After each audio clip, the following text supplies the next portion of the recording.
ಆತ್ಮೀಯ ವಿದ್ಯಾರ್ಥಿಗಳೇ, ನಾವು ಇಂದಿನ 2 ಅಧ್ಯಾಯಗಳಲ್ಲಿ ಭಾರತಕ್ಕೆ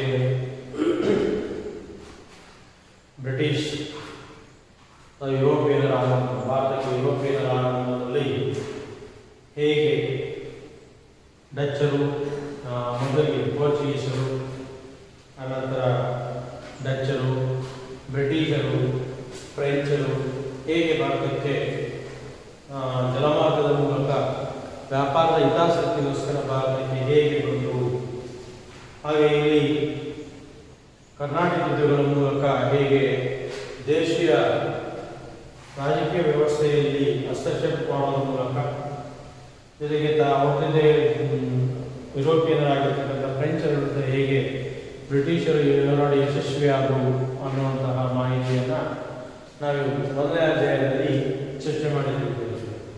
ಹಾಗೆ 2ನೇ ಅಧ್ಯಾಯದಲ್ಲಿ ಬ್ರಿಟಿಷ್ ಆಳ್ವಿಕೆಯ ವಿಸ್ತರಣೆ.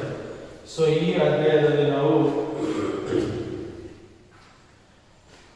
ಇಲ್ಲಿ ಆಂಗ್ಲ ಮರಾಠ ಯುದ್ಧಗಳು ಮತ್ತು ಆಂಗ್ಲ ಸಿಖ್ ಯುದ್ಧಗಳ ಮೂಲಕ ಭಾರತದಲ್ಲಿ ದೇಶೀಯ ಅರಸರನ್ನ ಹೇಗೆ ಅವರು ಮಟ್ಟ ಹಾಕುವ ಮೂಲಕ ತಮ್ಮ ಸಾಮ್ರಾಜ್ಯವನ್ನು ವಿಸ್ತರಣೆ ಮಾಡಿದರು ಅನ್ನುವಂತಹ ವಿಷಯವನ್ನು ಇಲ್ಲಿ ನಾವು ಅಭ್ಯಾಸ ಮಾಡಿದ್ದೇವೆ.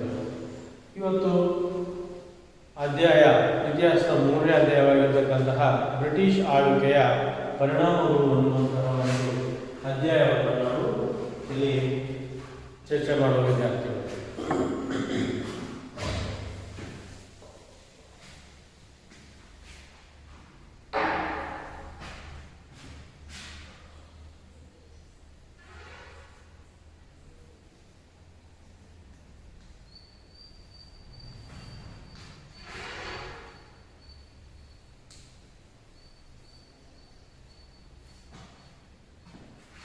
ಅಧ್ಯಾಯ 3, ಬ್ರಿಟಿಷ್ ಆಳ್ವಿಕೆಯ ಪರಿಣಾಮಗಳು.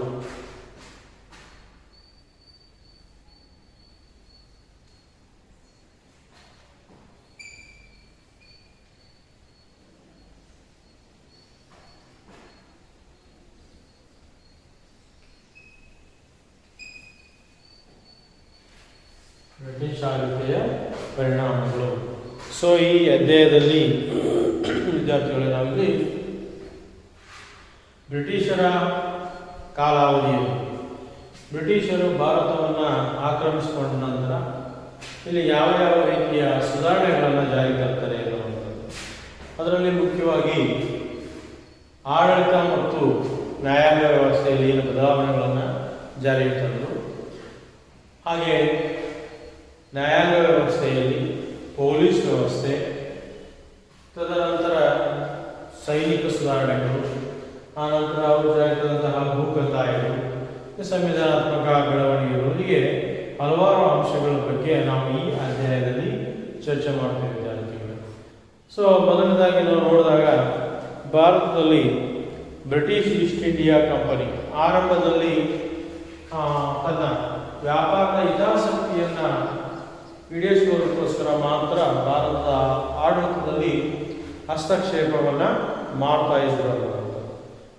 ನಂತರ ಏನು ಆಗಿನ ಒಂದು ಭಾರತ ರಾಜಕೀಯ ಪರಿಸ್ಥಿತಿ ಹೇಗಿತ್ತು ಅನ್ನುವಂಥದ್ದನ್ನು ನೋಡಿದಾಗ ಇಡೀ ಭಾರತವು ನೂರಾರು ರಾಜಮನೆತನಗಳ ಆಳ್ವಿಕೆಯಲ್ಲಿ ಹಂಚಿ ಹೋಗಿತ್ತು. ಅಂದರೆ ಭಾರತೀಯರಲ್ಲಿ ಒಗ್ಗಟ್ಟಿರಲಿಲ್ಲ, ಭಾರತದಲ್ಲಿ ಆಡಳಿತದ ಅಸ್ಥಿರತೆ ಇತ್ತು, ಮತ್ತು ಪರಸ್ಪರ ಒಬ್ಬ ರಾಜ ಮತ್ತೊಬ್ಬ ರಾಜ ನಡುವೆ ದ್ವೇಷ ಮತ್ತು ಅಸೂಯೆಗಳಿದ್ವು, ಗಲಾಟೆಗಳು, ಕಚ್ಚಾಟಗಳು, ಯುದ್ಧಗಳು ಅವು ಸಹಜವಾಗಿಯೇ ಇದ್ವು ಅನ್ನುವಂಥದ್ದು.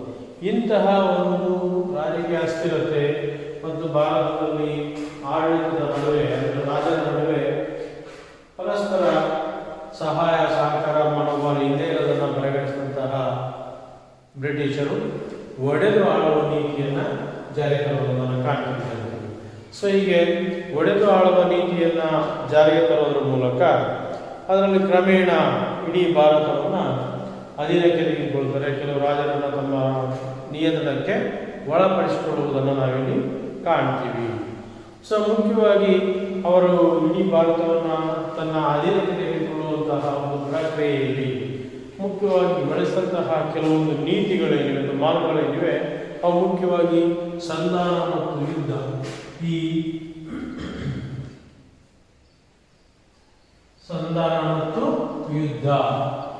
ಸಂಧಾನ ಮತ್ತು ಯುದ್ಧ ಈ ಎರಡು ನೀತಿಗಳನ್ನು ಜಾರಿಗೆ ಅಳವಡಿಸಿಕೊಳ್ಳುವುದರ ಮೂಲಕ ಬ್ರಿಟಿಷರು ಇಡೀ ಭಾರತವನ್ನು ಆಕ್ರಮಿಸಿಕೊಂಡರು. ಸೊ ಇಲ್ಲಿ ಸಂಧಾನ ಅಂದರೆ ಅವರು ಕೆಲವು ನೀತಿಗಳನ್ನು ಜಾರಿಗೆ ತಂದರು. ಸಹಾಯಕ ಸೈನ್ಯ ಪದ್ಧತಿ, ದತ್ತು ಮಕ್ಕಳಿಗೆ ಹಕ್ಕಿಲ್ಲ.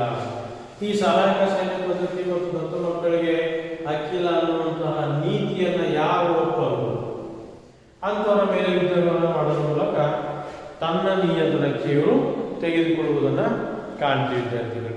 ಸೊ ಹೀಗೆ ಹಲವಾರು ರೀತಿಯಾಗಿರ್ತಕ್ಕಂಥ ಅಂಶ. ಇಂತಹ ಸಂದರ್ಭದಲ್ಲಿ ಭಾರತದಲ್ಲಿ ಒಂದು ನಾವೆಲ್ಲರೂ ಒಂದೇ ಅನ್ನುವ ಸಾಮೂಹಿಕ ಪರಿಕಲ್ಪನೆ ಇರಲಿಲ್ಲ. ಯಾಕಂದರೆ ಸುಮಾರು 563 ಸಂಸ್ಥಾನಗಳು ಏನು ಹರಿದು ಹಂಚಿ ಹೋಗಿದ್ದು ಭಾರತ.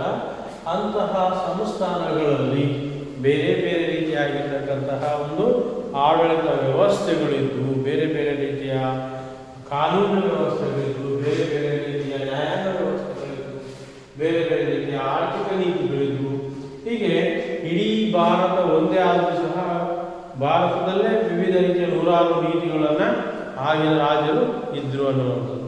ಸೊ ಇಂತಹ ಒಂದು ವ್ಯವಸ್ಥೆಯನ್ನು ಅವರೆಲ್ಲವೂ ಸಹ ಏಕರೂಪದ ಆಡಳಿತ ವ್ಯವಸ್ಥೆಗೆ ಬ್ರಿಟಿಷರು ಇಲ್ಲಿ ಒಗ್ಗೂಡಿಸ್ತಾರೆ. ಏಕರೂಪದ ಆಡಳಿತ ವ್ಯವಸ್ಥೆಯಲ್ಲಿ ಬ್ರಿಟಿಷರು ಒಗ್ಗೂಡಿಸುವುದನ್ನು ನಾವಿಲ್ಲಿ ಕಾಣ್ತೀವಿ ವಿದ್ಯಾರ್ಥಿಗಳು. ಸೊ ಈ ಒಂದು ಹಿನ್ನೆಲೆಯನ್ನು ನಾವು ಪರಿಗಣಿಸಿ ನೋಡಿದಾಗ ಅಲ್ಲಿ ಅವರು ತಮ್ಮ ಆರ್ಥಿಕ ಹಿತಾಸಕ್ತಿಗಳನ್ನು ಕಾಪಾಡುವುದರ ಜೊತೆಗೆ ಆಡಳಿತಾತ್ಮಕ ಬದಲಾವಣೆಗಳನ್ನು ಅವರು ಹೇಗೆ ಜಾರಿಗೆ ತರ್ತಾರೆ ಅನ್ನುವಂಥದ್ದು ಮುಖ್ಯವಾಗಿ ನಾವು ಗಮನಿಸಬೇಕು ವಿದ್ಯಾರ್ಥಿಗಳು. ಸೊ ಈ ಒಂದು ಹಿನ್ನೆಲೆಯಲ್ಲಿ ನೋಡಿದಾಗ ಅವರು ಹಲವಾರು ಕ್ಷೇತ್ರಗಳಲ್ಲಿ ಹಲವಾರು ರೀತಿಯ ಸುಧಾರಣೆಗಳನ್ನು ಜಾರಿಗೆ ತರುವಂತಹ ಕಾಣ್ತೀವಿ ವಿದ್ಯಾರ್ಥಿಗಳೇ. ಸೊ ಈ ನಿಟ್ಟಿನಲ್ಲಿ ಅವರು ಆಡಳಿತ ವ್ಯವಸ್ಥೆ ಮತ್ತು ನ್ಯಾಯಾಂಗ ವ್ಯವಸ್ಥೆ ಅಥವಾ ಪೊಲೀಸ್ ವ್ಯವಸ್ಥೆ, ಸೈನಿಕ ವ್ಯವಸ್ಥೆ, ಭೂಕಂದಾಯ ನೀತಿಗಳು, ಹೀಗೆ ಹಲವಾರು ಅಂಶಗಳನ್ನು ನಾವಿಲ್ಲಿ ಕಾಣ್ತೀವಿ. ಶಿಕ್ಷಣದಲ್ಲಿ ಜಾರಿಗೆ ತಂದಂತಹ ಒಂದು ಸುಧಾರಣೆಗಳು, ಆಮೇಲೆ ಬ್ರಿಟಿಷರು ಇಲ್ಲಿ ತಮ್ಮ ಆಡಳಿತ ಅನುಕೂಲಕ್ಕಾಗಿ ಜಾರಿಗೆ ತಂದಂತಹ ಕೆಲವೊಂದು ನೀತಿ ನಿಯಮಗಳು, ಕಾಯ್ದೆಗಳು, ಕಾನೂನುಗಳು, ಇವೆಲ್ಲವೂ ಒಗ್ಗಟ್ಟಾಗಿ ನಾವಿಲ್ಲಿ ಈ ಅಧ್ಯಾಯದಲ್ಲಿ ಚರ್ಚೆ ಮಾಡ್ತೀವಿ ವಿದ್ಯಾರ್ಥಿಗಳೇ. ಅದರಲ್ಲಿ ಮುಖ್ಯವಾಗಿ ಆಡಳಿತ ಮತ್ತು ನ್ಯಾಯಾಂಗ ವ್ಯವಸ್ಥೆಯನ್ನು ಪರಿಗಣಿಸಿದಾಗ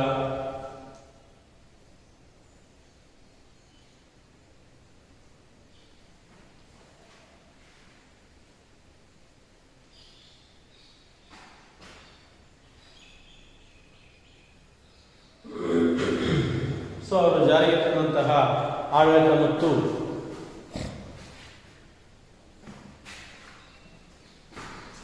ಭಾರತದಲ್ಲಿ ಬ್ರಿಟಿಷರು ಜಾರಿಗೆ ತಂದಂತಹ ಆಡಳಿತ ಮತ್ತು ನ್ಯಾಯಾಂಗ ವ್ಯವಸ್ಥೆಯಲ್ಲಿ ಮುಖ್ಯವಾಗಿ ನಾವು ನಾಗರಿಕ ಸೇವೆಗಳು ಅನ್ನುವಂಥದ್ದನ್ನು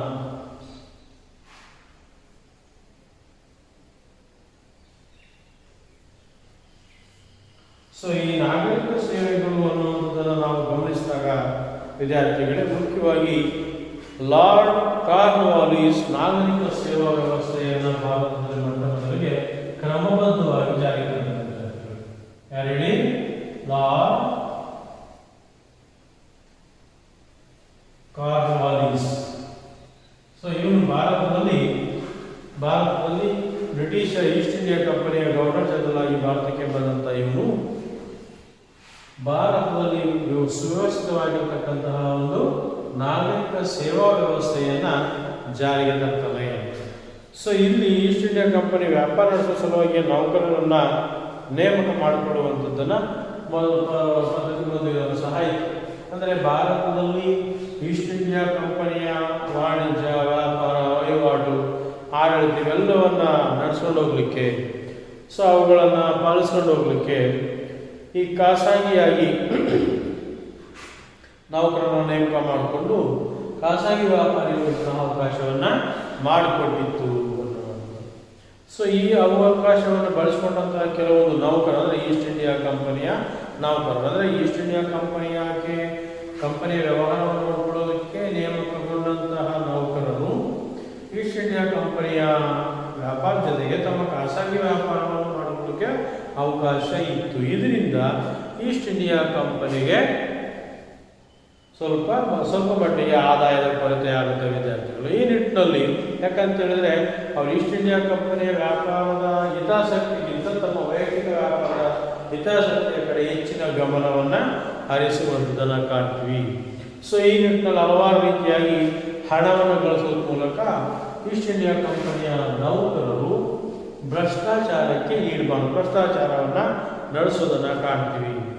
ಈ ಒಂದು ಭ್ರಷ್ಟಾಚಾರದಕ್ಕೋಸ್ಕರ 1773ರಲ್ಲಿ ರೆಗ್ಯುಲೇಟಿಂಗ್ ಕಾಯ್ದೆಯನ್ನು ಜಾರಿಗೆ ತರ್ತಾರೆ.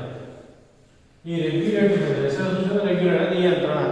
ಸೊ ವ್ಯಾಪಾರಿಗಳನ್ನು ಈಸ್ಟ್ ಇಂಡಿಯಾ ಕಂಪನಿಯ ನೌಕರರನ್ನ ನಿಯಂತ್ರಣದಲ್ಲಿಟ್ಟುಕೊಳ್ಳುವಂಥ ಉದ್ದೇಶದಿಂದ ಈ ಕಾಯ್ದೆಯನ್ನು ನಾವು ಜಾರಿಗೆ ತರುವುದನ್ನು ಕಾಣ್ತೀವಿ. ತದನಂತರ 1800ರಲ್ಲಿ ನಾಗರಿಕ ಸೇವೆಗೆ ಯಾರು ಸೇರ್ತಾರೋ ಆ ಸೇರೋದಕ್ಕೋಸ್ಕರ ಅವರಿಗೆ ಶಿಕ್ಷಣವನ್ನು ನೀಡಲಿಕ್ಕೋಸ್ಕರ ಕಲ್ಕತ್ತಾದಲ್ಲಿ ಒಂದು ಫೋರ್ಟ್ ವಿಲಿಯಂ ಅನ್ನುವಂಥ ಕಾಲೇಜನ್ನು ಪ್ರಾರಂಭಿಸಿದರು. 1800ರಲ್ಲಿ ಕಲ್ಕತ್ತಾದಲ್ಲಿ ಫೋರ್ಟ್ ವಿಲಿಯಂ ಅನ್ನುವಂತಹ ಒಂದು ಕಾಲೇಜನ್ನು ಪ್ರಾರಂಭಿಸಿದ ವಿದ್ಯಾರ್ಥಿಗಳು. ಹೀಗೆ ಈ ಫೋರ್ಟ್ ವಿಲಿಯಂ ಅನ್ನುವಂತಹ ಕಾಲೇಜನ್ನು ಯಾಕೆ ಪ್ರಾರಂಭಿಸ್ತಾರೆ ಅನ್ನುವಂಥದ್ದು ನೀವು ಗಮನಿಸಬೇಕು. ಯಾಕಂತ ಹೇಳಿದ್ರೆ ಈಸ್ಟ್ ಇಂಡಿಯಾ ಕಂಪನಿಯಲ್ಲಿ ನೌಕರಿಗೆ ಸೇರಿಕೊಳ್ಳುವಂಥವರಿಗೆ ಮೊದಲು ಅದಕ್ಕೆ ಸಂಬಂಧಪಟ್ಟಂತಹ ಶಿಕ್ಷಣವನ್ನು ನೀಡಲಿಕ್ಕೋಸ್ಕರ, ಅಂದರೆ ನಾಗರಿಕ ಸೇವೆಗೆ ಸಂಬಂಧಪಟ್ಟಂತಹ ಶಿಕ್ಷಣವನ್ನು ನೀಡಲಿಕ್ಕೋಸ್ಕರ ಫೋರ್ಟ್ ವಿಲಿಯಂ ಅನ್ನುವಂತಹ ಒಂದು ಕಾಲೇಜನ್ನು ಅವರು ಪ್ರಾರಂಭಿಸ್ತಾರೆ ವಿದ್ಯಾರ್ಥಿಗಳು. ಜೊತೆಗೆ ಆದರೆ ಈಸ್ಟ್ ಇಂಡಿಯಾ ಕಂಪನಿ ನಿರ್ದೇಶಕರಿಗೆ ಬೆಂಬಲ ಕೊಡೋದ್ರೆ ಒಂದು ಬೋರ್ಡ್ ಆಫ್ ಡೈರೆಕ್ಟರ್ ಅನ್ನುವಂಥ ಒಂದು ಮಂಡಳಿ ಇರುತ್ತೆ, ಅದು ಇಂಗ್ಲೆಂಡಲ್ಲಿರುತ್ತೆ. ಸೊ ಆ ಇಂಗ್ಲೆಂಡಲ್ಲಿರ್ತಕ್ಕಂಥ ನಿರ್ದೇಶಕರ ಮಂಡಳಿಯ ಅಧೀನದಲ್ಲಿ ಈಸ್ಟ್ ಇಂಡಿಯಾ ಕಂಪನಿ ಇರುತ್ತೆ. ಸೊ ಈಸ್ಟ್ ಇಂಡಿಯಾ ಕಂಪನಿಯ ಗೌರ್ಮೆಂಟ್ ಸ್ಥಾಪನೆ ಮಾಡಿದಂತಹ ಈ ಒಂದು ಕಾಲೇಜಿಗೆ ಅವರು ಮಾನ್ಯತೆಯನ್ನು ಕೊಡುವುದಿಲ್ಲ, ಅಂದರೆ ಮನ್ನಣೆಯನ್ನು ಕೊಡುವುದಿಲ್ಲ. ಇದರ ಪರಿಣಾಮವಾಗಿ ಮುಂದೆ 1853ರಲ್ಲಿ ಯಾವ ಈಸ್ಟ್ ಇಂಡಿಯಾ ಕಂಪನಿ ಆಡಳಿತಕ್ಕೆ ನೌಕರಿಗೆ ಸೇರ್ಕೋಬೇಕು ಅಂದರೆ ಮೊದಲು ಸ್ಪರ್ಧಾತ್ಮಕ ಪರೀಕ್ಷೆಗಳನ್ನು ಪಾಸ್ ಮಾಡಬೇಕು ಅನ್ನುವಂಥದ್ದು. ಸೊ ಇಂತಹ ಒಂದು ವ್ಯವಸ್ಥೆ ಸ್ಪರ್ಧಾತ್ಮಕ ಪರೀಕ್ಷೆಗಳು ಯಾವುದೇ ರೀತಿ ಈ ಒಂದು ಸ್ಪರ್ಧಾತ್ಮಕ ಪರೀಕ್ಷೆ ನಾಗರಿಕ ಸೇವೆಗೆ ಸೇರಲಿಕ್ಕೋಸ್ಕರ ಸ್ಪರ್ಧಾತ್ಮಕ ಪರೀಕ್ಷೆಗಳ ಮೂಲಕ ಆಯ್ಕೆಯಾದಂಥವರನ್ನ ಈ ಒಂದು ಈಸ್ಟ್ ಇಂಡಿಯಾ ಕಂಪನಿಯ ಅಥವಾ ಭಾರತದಲ್ಲಿ ಆಡಳಿತ ವ್ಯವಸ್ಥೆ ನೋಡಿಕೊಳ್ಳೋದಕ್ಕೆ ನೌಕರರನ್ನಾಗಿ ನೇಮಕ ಮಾಡ್ತಾ ಇದ್ರು ಅನ್ನುವಂಥದ್ದು ಗಮನಿಸಬೇಕು ವಿದ್ಯಾರ್ಥಿಗಳು. ಯಾಕಂತ ಹೇಳಿದ್ರೆ ಇಲ್ಲಿ ನಾವು ನಮಗೆ ICS, IAS, IFS ಅಂತಿದ್ವಲ್ಲ ಅಂತಹ ಆ ಒಂದು ಪರೀಕ್ಷಾ ವ್ಯವಸ್ಥೆಯ ತಳಹದಿ ಅಂತೇಳಿ ನಾವು ಇಲ್ಲಿ ಕಳೆಯುವುದನ್ನು ಇದನ್ನು ICS ಅಂತ ಸಹ ಕರೀತಾ ಇದ್ವು. ಸೊ ICS ಅಂತ ಹೇಳಿದ್ರೆ ಇಂಡಿಯನ್ ಸಿವಿಲ್ ಸರ್ವಿಸ್ ಅನ್ನುವಂಥದ್ದು. ಸೊ ಈ ರೀತಿ ಇಂಡಿಯನ್ ಸಿವಿಲ್ ಸರ್ವಿಸ್ ಅನ್ನುವಂತಹ ಪರೀಕ್ಷೆಗಳನ್ನು ಜಾರಿಗೆ ತಂದರು ಭಾರತದಲ್ಲಿ ಬ್ರಿಟಿಷರು. ಆದರೆ ಇದರಿಂದ ಭಾರತೀಯರಿಗೆ ಬಹಳಷ್ಟು ಕಷ್ಟ ಆಯ್ತು. ಯಾಕಂದರೆ ICS ಅನ್ನುವಂತಹ ನಾಗರಿಕ ಸೇವಾ ಸ್ಪರ್ಧಾತ್ಮಕ ಪರೀಕ್ಷೆಗಳು ಸಂಪೂರ್ಣ ಇಂಗ್ಲಿಷಲ್ಲಿತ್ತು. ಜೊತೆಗೆ ಇಂಗ್ಲೆಂಡ್ನಲ್ಲಿ ಮತ್ತು ಭಾರತದ ಏಕಕಾಲದಲ್ಲಿ ನಡೆಸೋದ್ರಿಂದ ಅಲ್ಲೇನಾಗ್ತದೆ ಅಂದರೆ ಹೆಚ್ಚು ಈ ಪರೀಕ್ಷೆಗಳಲ್ಲಿ ಇಂಗ್ಲಿಷರೇ ತೇರ್ಗಡೆಯಾಗಿ ಉನ್ನತ ಹುದ್ದೆಗಳನ್ನು ಪಡಿತಾ ಇದ್ರು. ಇದರಿಂದ ಭಾರತೀಯರಿಗೆ ಯಾವುದೇ ಹೆಚ್ಚಿನ ಪ್ರಯೋಜನ ಆಗಲಿಲ್ಲ. ಜೊತೆಗೆ ಭಾರತೀಯರ ಸಾಮರ್ಥ್ಯವನ್ನು ಬ್ರಿಟಿಷರು ಕಾರ್ಯಪಾಲಿಸಿದಂತಹ ಬ್ರಿಟಿಷರು ಅನುಮಾನದ ದೃಷ್ಟಿಯಿಂದ ನೋಡಿದ್ರೆ ಉನ್ನತ ಹುದ್ದೆಗಳಲ್ಲಿ ಅವರನ್ನು ಭಾರತೀಯರನ್ನ ಕೂರಿಸ್ತಾ ಇರಲಿಲ್ಲ. ಯಾಕಂತ ಹೇಳಿದ್ರೆ ಈ ಕಾರ್ಯಪಾಲಿಸೋದು ಮಾತು ಹೇಳ್ತಾರೆ ಏನಪ್ಪಾ ಅಂತ ಹೇಳಿದ್ರೆ ಸೊ ಭಾರತೀಯರು ಏನಿದ್ದಾರೆ ಹಿಂದೂಸ್ತಾನದಲ್ಲಿರುವ ಪ್ರತಿಯೊಬ್ಬ ಮೂಲ ನಿವಾಸಿ ಕಡುಗ್ರಸ್ತ ಅನ್ನುವಂಥ ಮಾತಾಡ್ತಾರೆ. ಹಿಂದೂಸ್ತಾನದಲ್ಲಿರುವ ಪ್ರತಿಯೊಬ್ಬ ಮೂಲ ನಿವಾಸಿ ಕಡುಗ್ರಸ್ತ. ಹಾಗಾಗಿ ಇಂಥವರಿಗೆ ಉನ್ನತ ಉದ್ಯೋಗಗಳು ಬೇಡ, ಅಂದರೆ ಕೆಳ ಹಂತದ ಉದ್ಯೋಗಗಳನ್ನು ಮಾತ್ರ, ಕೆಳದರ್ಜೆ ಉದ್ಯೋಗಗಳನ್ನು ಮಾತ್ರ ಭಾರತದಲ್ಲಿ ಮೀಸಲಾಗಿಡಲಾಗಿತ್ತು. ಸೊ ಇಂತಹ ಒಂದು ವ್ಯವಸ್ಥೆಯನ್ನು ಭಾರತದಲ್ಲಿ ಪ್ರಾರಂಭದಲ್ಲಿ ಆಡಳಿತದ ವ್ಯವಸ್ಥೆಯಲ್ಲಿ ಜಾರಿಗೆ ತಂದಂತಹ ಕೆಲವೊಂದು ಸುಧಾರಣೆಗಳು ಅನ್ನುವಂಥದ್ದು ನಾವು ಕಾಣ್ತೀವಿ. ಹಾಗೆ ಇದರ ನಂತರ ನ್ಯಾಯಾಂಗ ವ್ಯವಸ್ಥೆಯಲ್ಲಿ ಏನೆಲ್ಲ ಸುಧಾರಣೆಗಳನ್ನು ಜಾರಿಗೆ ತರ್ತಾರೆ ಎನ್ನುವಂಥದ್ದು ಗಮನಿಸಬೇಕು.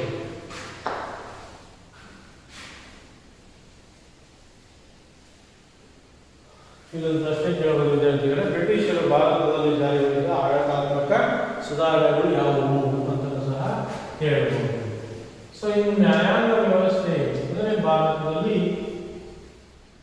ಬ್ರಿಟಿಷರು ಯಾವ ರೀತಿ ನ್ಯಾಯಾಂಗ ಕ್ಷೇತ್ರದಲ್ಲಿ ಸುಧಾರಣೆಗಳನ್ನು ಜಾರಿಗೆ ತರ್ತಾರೆ. ಯಾಕಂತ ಹೇಳಿದ್ರೆ ಭಾರತದಲ್ಲಿ ಬ್ರಿಟಿಷರು ಆಡಳಿತಕ್ಕೆ ಬರಲಿಕ್ಕಿಂತ ಮೊದಲು ಮೊಘಲ್ ಕಾನೂನುಗಳನ್ನು, ಮೊಘಲರು ಜಾರಿಗೆ ತಂದಂತಹ ಕಾನೂನುಗಳೇ ಅತ್ಯಂತ ಪ್ರಮುಖವಾಗಿದ್ದವು ಅನ್ನುವಂಥದ್ದು. ಸೊ ಹಂತ ಹಂತವಾಗಿ ಬ್ರಿಟಿಷರಿಗೆ ಮೊಘಲರಿಂದ ಅಧಿಕಾರ ಹಸ್ತಾಂತರವಾದಾಗ ಇಲ್ಲಿ ಮೊಘಲರ ಕಾನೂನುಗಳೇ ಸ್ವಲ್ಪ ದಿನಗಳವರೆಗೆ ಮುಂದುವರಿತಾ ಹೋಗ್ತವೆ ಅನ್ನುವಂಥದ್ದು. ಸೊ ಆ ನಂತರ ಕೆಲವೊಂದು ಹೊಸ ಹೊಸ ಕಾನೂನುಗಳನ್ನು ಜಾರಿಗೆ ತರುವಂಥದ್ದನ್ನು ನಾವಿಲ್ಲಿ ಕಾಣ್ತೀವಿ ವಿದ್ಯಾರ್ಥಿಗಳು. ಸೊ ಈ ಉದಾಹರಣೆಗೆ 1764ರಲ್ಲಿ ಬಕ್ಸರ್ ಕದನ ಆಯಿತು. 1764ರಲ್ಲಿ ಬಕ್ಸರ್ ಕದನದ ತರುವಾಯ ಇಲ್ಲಿ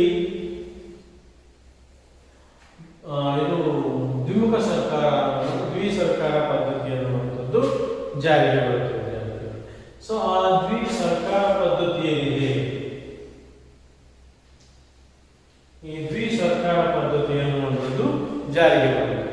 ಸೊ ಆಗಿನ ರಾಬರ್ಟ್ ಕ್ಲೈವ್ ಮೊಘಲ್ ಚಕ್ರವರ್ತಿ ಆಗಿರ್ತಕ್ಕಂಥ 2ನೇ ಶಾ ಆಲಂನಿಂದ ದಿವಾನಿ ಹಕ್ಕನ್ನು ಪಡೆಯುತ್ತದೆ.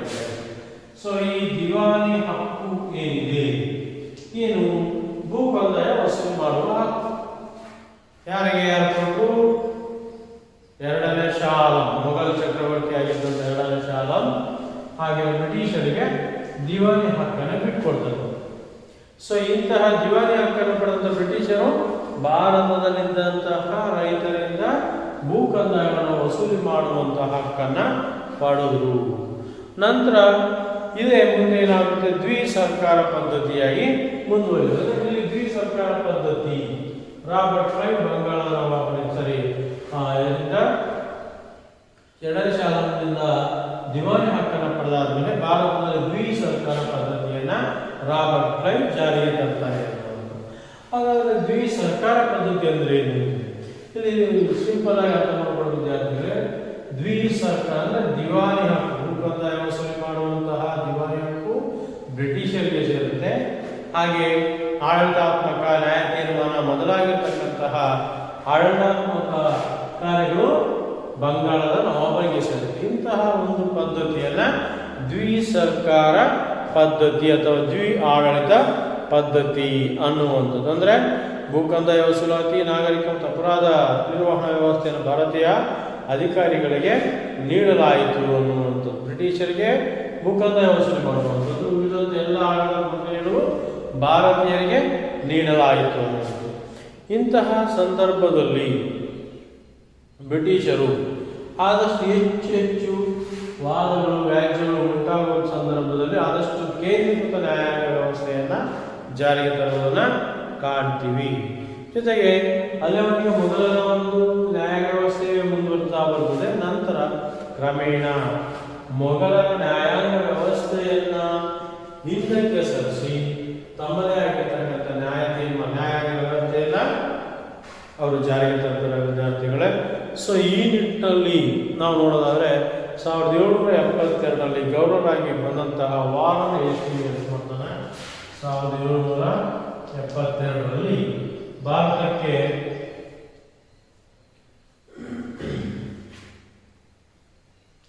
ಈ ಗವರ್ನರ್ ಜನರಲ್ ಆಗಿ ಬಂದಂತಹ ವಾರನ್ ಆಫ್ ಹೇಸ್ಟಿಂಗ್ಸ್ ನ್ಯಾಯಾಂಗ ವ್ಯವಸ್ಥೆಯಲ್ಲಿ ಹಲವಾರು ಹೊಸ ಹೊಸ ಯೋಜನೆಗಳನ್ನು ಜಾರಿಗೆ ತರ್ತಾರೆ.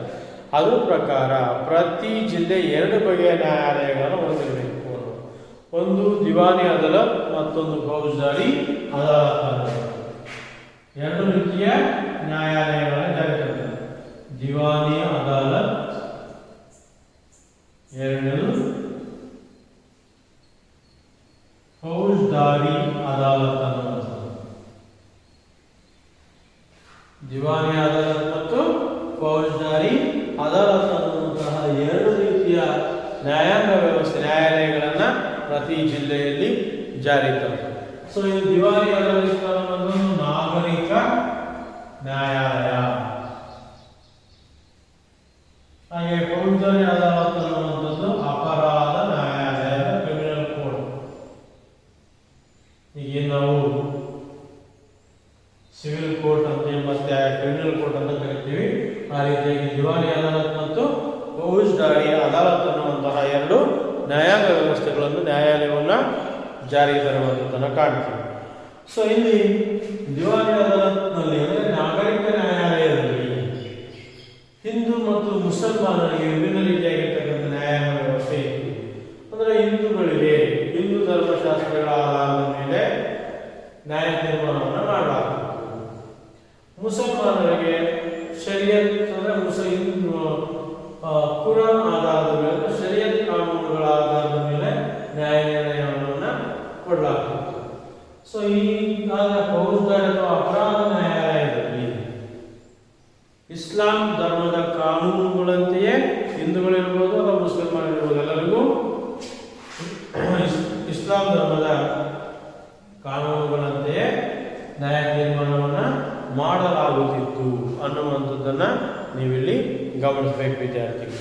ಸೊ ಈ ರೀತಿಯ ನ್ಯಾಯಾಲಯಗಳಲ್ಲಿ ಜೊತೆಗೆ ಕ್ರಮೇಣ ಏನು ಮಾಡಿದ್ರು ಅಂತ ಹೇಳಿದ್ರೆ ನ್ಯಾಯಾಂಗ ವ್ಯವಸ್ಥೆಯಲ್ಲಿ ಹೆಚ್ಚು ಕೇಂದ್ರೀಕೃತ ಆಡಳಿತ ವ್ಯವಸ್ಥೆಯನ್ನು ಜಾರಿ ತರೋದಕ್ಕೋಸ್ಕರ ನಂತರ ಬ್ರಿಟಿಷರೇ ವಿವಿಧ ರೀತಿಯ ಹೊಸ ಕಾನೂನುಗಳನ್ನು ಜಾರಿ ತರೋದ್ರ ಮೂಲಕ ಕಾನೂನುಗಳನ್ನು ಸ್ಥಾಪನೆ ಮಾಡೋದ್ರ ಮೂಲಕ ಈ ನ್ಯಾಯಾಲಯಗಳನ್ನು ಅಂದರೆ ದಿವಾನಿ ಮತ್ತು ಅಪರಾಧ ನ್ಯಾಯಾಲಯಗಳನ್ನು ಆ ದಿವಾನಿ ನ್ಯಾಯಾಲಯಗಳನ್ನು ಬ್ರಿಟಿಷರ ಜಿಲ್ಲಾಧಿಕಾರಿಗಳ ನೇತೃತ್ವಕ್ಕೆ ಅವರು ಬಿಟ್ಟುಕೊಡ್ತಾರೆ ವಿದ್ಯಾರ್ಥಿಗಳು. ನಂತರ ಅಪರಾಧ ನ್ಯಾಯಾಲಯಗಳಲ್ಲಿ ಕಾಜುಗಳ ನೇತೃತ್ವದಲ್ಲಿ ಅಲ್ಲಿ ನ್ಯಾಯಾಲಯ ಕಲಾಪಗಳು ನಡೀತಕ್ಕಂಥದ್ದನ್ನು ಕಾಣ್ತಿದ್ವಿ. ಸೊ ಇವೆಲ್ಲವೂ ಸಹ ಕಾಜುಗಳ ಅದರಲ್ಲಿ ಇವು ದಿವಾನಿ ಅದಾಲತ್ ಅಥವಾ ನಾಗರಿಕ ನ್ಯಾಯಾಲಯಗಳಿವೆ. ಈ ನಾಗರಿಕ ನ್ಯಾಯಾಲಯಗಳು ಬ್ರಿಟಿಷ್ ಜಿಲ್ಲಾಧಿಕಾರಿಗಳ ನೇತೃತ್ವದಲ್ಲಿ ಇರ್ತಾ ಇದ್ವು ಅನ್ನೋದು ಗಮನಿಸಬೇಕು. ನಂತರ ಫೌಜದಾರಿ ಅದಾಲತ್ ಕಾಜಿ ಅಥವಾ ಇಸ್ಲಾಂ ಧರ್ಮಗಳಾಗಿರ್ತಕ್ಕಂತಹ ಕಾಜಿಗಳ ನೇತೃತ್ವದಲ್ಲಿ ನ್ಯಾಯ ನಿರ್ಣಯಗಳು ನಡೀತಾ ಇದ್ರು ಸಹ ಇವು ಸಹ ಬ್ರಿಟಿಷರ ನೇತೃತ್ವದಲ್ಲಿಯೇ ಏನು ಮಾಡಬೇಕಾಗಿತ್ತು, ನ್ಯಾಯ ನಿರ್ಣಯಗಳು ಕಲಾಪಗಳು ನಡೆಯಬೇಕಾಗಿತ್ತು ಅನ್ನುವಂಥದ್ದು ನೀವಿಲ್ಲಿ ಗಮನಿಸಬೇಕಾಗಿತ್ತು ವಿದ್ಯಾರ್ಥಿಗಳೇ. ಮುಖ್ಯವಾಗಿ ನೀವು ಗಮನಿಸಬೇಕಾದ್ರೆ ಬ್ರಿಟಿಷರು ನ್ಯಾಯಾಂಗ ವ್ಯವಸ್ಥೆಯಲ್ಲಿ ಜಾರಿಗೆ ತಂದ ಸುಧಾರಣೆಗಳು ಅಂತ ಹೇಳಿದಾಗ ಮುಖ್ಯವಾಗಿ ನ್ಯಾಯಾಂಗ ವ್ಯವಸ್ಥೆಗೆ ಸಂಬಂಧಪಟ್ಟಂತೆ ವಾರನ್ ಹೇಸ್ಟಿಂಗ್ಸ್ ಜಾರಿಗೆ ತಂದ ಕ್ರಮಗಳ ಬಗ್ಗೆ ನೀವಿಲ್ಲಿ ತಿಳ್ಕೊಳ್ಬೇಕಾಗ್ತದೆ. ಮುಖ್ಯವಾಗಿ ದಿವಾನಿ ಅದಾಲತ್ ಅಥವಾ ನಾಗರಿಕ ನ್ಯಾಯಾಲಯ, ಹಾಗೆ ಫೌಜದಾರಿ ಅದಾಲತ್ ಅಥವಾ ಅಪರಾಧ ನ್ಯಾಯಾಲಯಗಳನ್ನು ಜಿಲ್ಲೆಗೆ ಒಂದರಂತೆ ಜಾರಿ ತರುವುದರ ಮೂಲಕ ನ್ಯಾಯಾಂಗ ವ್ಯವಸ್ಥೆಯನ್ನು ಅತ್ಯಂತ ಕ್ರಮಬದ್ಧವಾಗಿ ಪುನರ್ ರಚಿಸತಕ್ಕಂಥ ಕೀರ್ತಿ ಭಾರತದಲ್ಲಿ ಬ್ರಿಟಿಷ್ ಗವರ್ನರ್ ಜನರಲ್ ಆದಂತಹ ವಾರನ್ ಹೇಸ್ಟಿಂಗ್ಸ್ ಇವರಿಗೆ ಸಲ್ಲುತ್ತೆ ಎನ್ನುವುದು.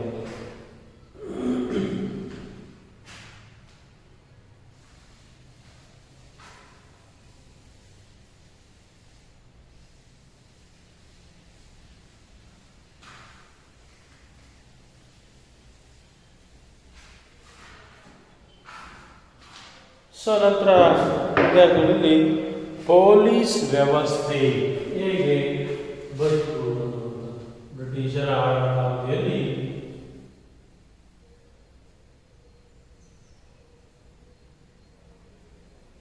ಪೊಲೀಸ್ ವ್ಯವಸ್ಥೆ ಹೇಗಿತ್ತು ಅನ್ನುವಂಥದ್ದು ನೀವು ಇಲ್ಲಿ ಗಮನಿಸಬೇಕು.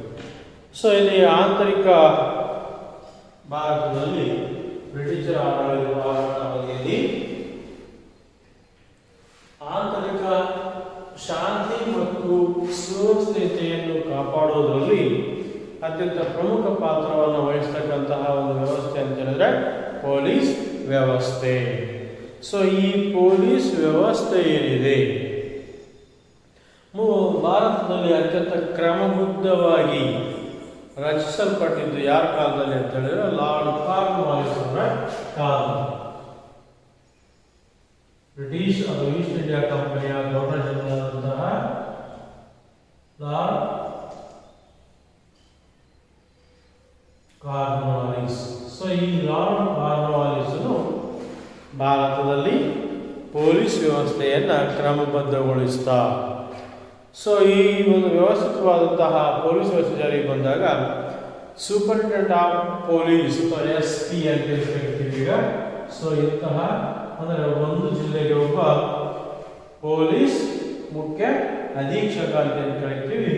ಸೊ ಅಂತಹ SP ದರ್ಜೆಯ ಹುದ್ದೆಯನ್ನ ಸೃಜಿಸಿ ಅಂದರೆ ಕ್ರಿಯೇಟ್ ಮಾಡಿ ಮೊದಲ ಬಾರಿಗೆ ಇಲ್ಲಿ ಜಾರಿಗೆ ತರುವಂತಹ ಕೀರ್ತಿ ಲಾರ್ಡ್ ಕಾರ್ನ್ವಾಲಿಸ್. ಸೊ ಇಲ್ಲಿ ಆ ಸೂಪರಿಂಟೆಂಡೆಂಟ್ ಆಫ್ ಪೊಲೀಸ್ ವ್ಯವಸ್ಥೆ ಏನಿದೆ ಈ ಹುದ್ದೆಯನ್ನು ಸೃಜಿಸಿ 1793ರಲ್ಲಿ ಪ್ರತಿ ಒಂದು ಜಿಲ್ಲೆ ಇದೆ. ಈ ಜಿಲ್ಲೆಗೆ ಪೊಲೀಸ್ ವರಿಷ್ಠಾಧಿಕಾರಿ ಅಂತ ಕರಿತೀವಿ.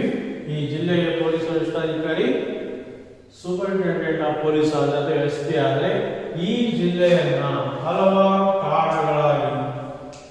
ಠಾಣೆಗಳಾಗಿ ವಿಭಜಿಸಲಾಗುತ್ತೆ ಅನ್ನುವಂಥದ್ದು. ಇವತ್ತೇ ನಾವು ಪೊಲೀಸ್ ಠಾಣೆ ಅಥವಾ ಪೊಲೀಸ್ ಸ್ಟೇಷನ್ ಅಂತ ಕರಿತೀವಿ. ಸೊ ಅಂತ ವ್ಯವಸ್ಥೆ ಮೊದಲನೇದಾಗಿ ಈ ಒಂದು ಅವಧಿಯಲ್ಲಿ ಲಾರ್ಡ್ ಕಾರ್ನ್ವಾಲಿಸ್ನಿಂದ ಜಾರಿಗೆ ಬಂದದನ್ನ ಕಾಣ್ತಿದ್ದಾರೆ. ಸೊ ಈ ಒಂದು ಠಾಣೆಯನ್ನ ಕೊತ್ವಾಲ ಅಧೀನದಲ್ಲಿರುತ್ತೆ. ಅಂದ್ರೆ ಪ್ರತಿ ಠಾಣೆಗೆ ಕೊತ್ವಾಲ ಅಂತಕ್ಕಂತಹ ಅಧಿಕಾರಿಯನ್ನ ನೇಮಕ ಮಾಡ್ತಾರೆ. ಹೀಗಾಗಿ ನಾವು SI ಅಂತ ಕರಿತೀವಿ. ಸೊ ಆ ಒಂದು ಹುದ್ದೆಗೆ ಸಮಾನವಾಗಿ ಹಿಂದೆಯವರನ್ನ ಕೊತ್ವಾಲ್ ಅಂತ ಹೇಳ್ಬಿಟ್ಟು ಕರಿತಾ ಇದ್ರು. ಈ ಕೊತ್ವಾಲರ ಅಧೀನದಲ್ಲಿ ಇರ್ತಾ ಇದ್ರು. ಅವರ ಅಧೀನದಲ್ಲಿ ಚೌಕಿದಾರ ಪ್ರತಿ ಹಳ್ಳಿಯಲ್ಲಿ ಚೌಕಿದಾರ್ ಅಂತ ಹೇಳ್ಬಿಟ್ಟು ಕರಿತಾ ಇದ್ರು. ಈ ಚೌಕಿದಾರ್ ಅಂತಕ್ಕಂತಹ ವ್ಯವಸ್ಥೆ ಹುದ್ದೆ ಏನಿದೆ ಹಳ್ಳಿಗಳಲ್ಲಿ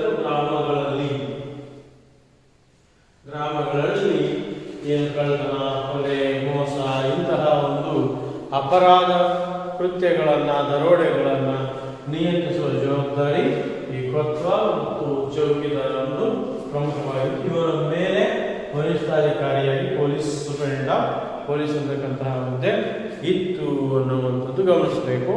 ಸೊ ಇಂತಹ ಒಂದು ವ್ಯವಸ್ಥೆ ಮೊದಲನೇ ಬಾರಿಗೆ ಕಾರ್ನ್ವಾಲಿಸ್ನಿಂದ ಭಾರತದಲ್ಲಿ 1793ರಲ್ಲಿ ಪ್ರಾರಂಭವಾಗುತ್ತದೆ. ತದನಂತರ 1770ರ ದಶಕದಲ್ಲಿ ಭಾರತದಲ್ಲಿ ಭೀಕರ ಕ್ಷಾಮ ಉಂಟಾಗಿದೆ. ವಿದ್ಯಾರ್ಥಿಗಳ ಸಮಾಜ ಗಮನಿಸಬೇಕು. ಸೊ ಭೀಕರ ಕ್ಷಾಮ, ಬರಗಾಲ ಇಂತಹ ಸಂದರ್ಭದಲ್ಲಿ ಕಾನೂನು ಸುವ್ಯವಸ್ಥೆಯನ್ನು ಕಾಪಾಡುವಂಥದ್ದು ಅತಿ ದೊಡ್ಡ ಸವಾಲು. ಯಾಕಂತ ಹೇಳಿದ್ರೆ ಹೇಗಾದರೂ ಮಾಡಿ ಜೀವವನ್ನು ಉಳಿಸ್ಕೊಳ್ಬೇಕು ಅನ್ನುವಂತಹ ಒಂದು ವ್ಯವಸ್ಥೆ ಇದ್ದಾಗ ಸೊ ಮನುಷ್ಯ ಏನಾಗ್ತದೆ ಅಂತ ಹೇಳಿದ್ರೆ ಕಾಡು ಪ್ರಾಣಿಗಳಿಗಿಂತಲೂ ಕೀಳಾಗಿ ವರ್ತಿಸ್ತಾನೆ. ಅಂದರೆ ತಾನು ಉಳಿಬೇಕು ಅಂತ ಹೇಳಿದ್ರೆ ಅಲ್ಲಿ ಕಾನೂನುಗಳನ್ನ ಮುರಿಯುತ್ತಾನೆ. ಅಂದರೆ ಕಳ್ಳತನ, ಕೊಲೆ, ಸುಲಿಗೆ ಮಾಡೋದ್ರ ಮೂಲಕ ತಾನು ನೋಡ್ಕೊಳ್ಬೇಕು, ತನಗೆ ಬೇಕಾದಂತಹ ಪದಾರ್ಥಗಳನ್ನು ಪಡ್ಕೊಳ್ಬೇಕು ಅಂದಾಗ ಈ ಕಾನೂನುಗಳನ್ನು ಮುರಿತಾರೆ. ಸೊ ಅಂತಹ ಸಂದರ್ಭದಲ್ಲಿ ಕಾನೂನು ಕಳ್ಳತನ, ಕೊಲೆ, ಸುಲಿಗೆ, ದರೋಡೆ ಪ್ರಕರಣಗಳು ಹೆಚ್ಚಾಗುತ್ತವೆ. ಆ ಸಂದರ್ಭದಲ್ಲಿ ಸಹ ಬ್ರಿಟಿಷ್ ಅಧಿಕಾರಿಗಳು ಸಂಪೂರ್ಣವಾಗಿ ಇದರ ಪರಿಣಾಮ ಇಡೀ ವ್ಯವಸ್ಥೆಯನ್ನು ಏನು ಮಾಡ್ತಾರೆ, ತಮ್ಮ ಒಂದು ಅಧೀನಕ್ಕೆ ತೆಗೆದುಕೊಳ್ತಾರೆ ಅನ್ನುವಂಥದ್ದು. ಸೊ ಆ ನಂತರ ಇಲ್ಲಿ 1781ರಲ್ಲಿ ಬ್ರಿಟಿಷ್ ಮ್ಯಾಜಿಸ್ಟ್ರೇಟ್ ಅನ್ನುವಂಥ ಒಂದು ಹುದ್ದೆ ನೇಮಕಗೊಳ್ಳುತ್ತದೆ. ಸೊ ಆ ಮ್ಯಾಜಿಸ್ಟ್ರೇಟ್ ವ್ಯವಸ್ಥೆ ಏನಿದೆ, ಈ ಮ್ಯಾಜಿಸ್ಟ್ರೇಟರು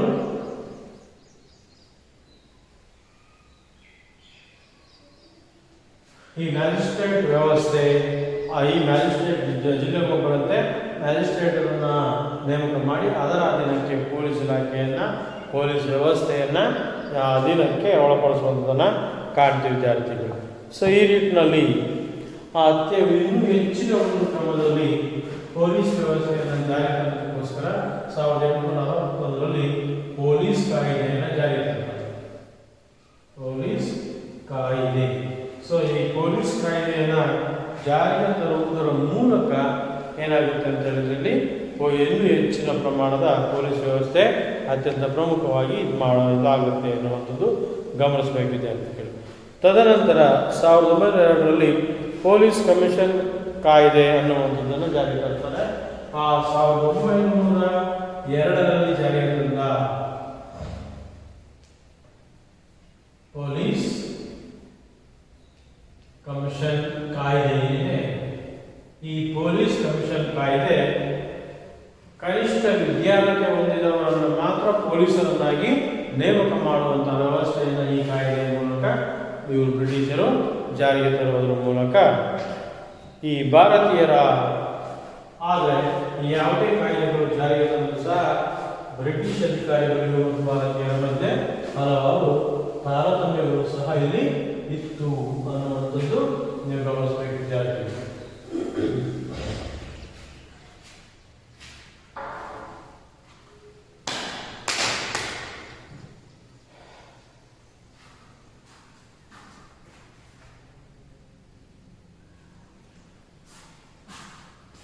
ಸೊ ಇದಿಷ್ಟು ಭಾರತದಲ್ಲಿ ಬ್ರಿಟಿಷರು ಜಾರಿಗೆ ತಂದಂತಹ ಆಡಳಿತ ವ್ಯವಸ್ಥೆ, ನ್ಯಾಯಾಂಗ ವ್ಯವಸ್ಥೆ ಮತ್ತು ಸೈನಿಕ ವ್ಯವಸ್ಥೆ ಅನ್ನುವಂಥದ್ದನ್ನು ನಾವಿಲ್ಲಿ ಕಾಣ್ತೀವಿ ವಿದ್ಯಾರ್ಥಿಗಳು. ಈಗ ನೀವು ಕೆಲವೊಂದು ಗೃಹ ಪಾಠದ ಪ್ರಶ್ನೆಗಳನ್ನು ಸಹ ಇಲ್ಲಿ ಬರ್ಕೊಳ್ಬೋದು. ಓಕೆ ವಿದ್ಯಾರ್ಥಿಗಳೇ, ಬರ್ಕೊಳ್ಳಿ. ಬ್ರಿಟಿಷರು ಭಾರತದಲ್ಲಿ ಜಾರಿಗೆ ತಂದ ಆಡಳಿತ ಸುಧಾರಣೆಗಳನ್ನು ತಿಳಿಸಿ. ಬ್ರಿಟಿಷರು ಭಾರತದಲ್ಲಿ ಜಾರಿಗೆ ತಂದ ಆಡಳಿತ ಸುಧಾರಣೆಗಳನ್ನು ತಿಳಿಸಿ. ನೆಕ್ಸ್ಟ್, ಬ್ರಿಟಿಷರು ಭಾರತದಲ್ಲಿ ಜಾರಿಗೆ ತಂದ ನ್ಯಾಯಾಂಗ ವ್ಯವಸ್ಥೆಯನ್ನು ಕುರಿತು ವಿವರಿಸಿ. ಬ್ರಿಟಿಷರು ಭಾರತದಲ್ಲಿ ಜಾರಿಗೆ ತಂದ ನ್ಯಾಯಾಂಗ ವ್ಯವಸ್ಥೆಯನ್ನು ಕುರಿತು ವಿವರಿಸಿ. ನೆಕ್ಸ್ಟ್, ಬ್ರಿಟಿಷರ ಆಡಳಿತಾವಧಿಯಲ್ಲಿ ಪೊಲೀಸ್ ವ್ಯವಸ್ಥೆಯಲ್ಲಾದ ಸುಧಾರಣೆಗಳಾವುವು? ಪೊಲೀಸ್ ವ್ಯವಸ್ಥೆಯಲ್ಲಾದ ಸುಧಾರಣೆಗಳು ಯಾವುವು? ಓಕೆ ವಿದ್ಯಾರ್ಥಿಗಳೇ, ಇಷ್ಟೊಂದು ಚೆನ್ನಾಗಿ ಅಭ್ಯಾಸ ಮಾಡಿ ಮನೆಯಲ್ಲಿ ಶಾಲೆ ಪುನರಾರಂಭವಾದಾಗ ನಿಮ್ಮ ಎಲ್ಲ ಗೃಹಪಾಠ ಕೊಟ್ಟಿರ್ತಕ್ಕಂತಹ ಮನೆಯ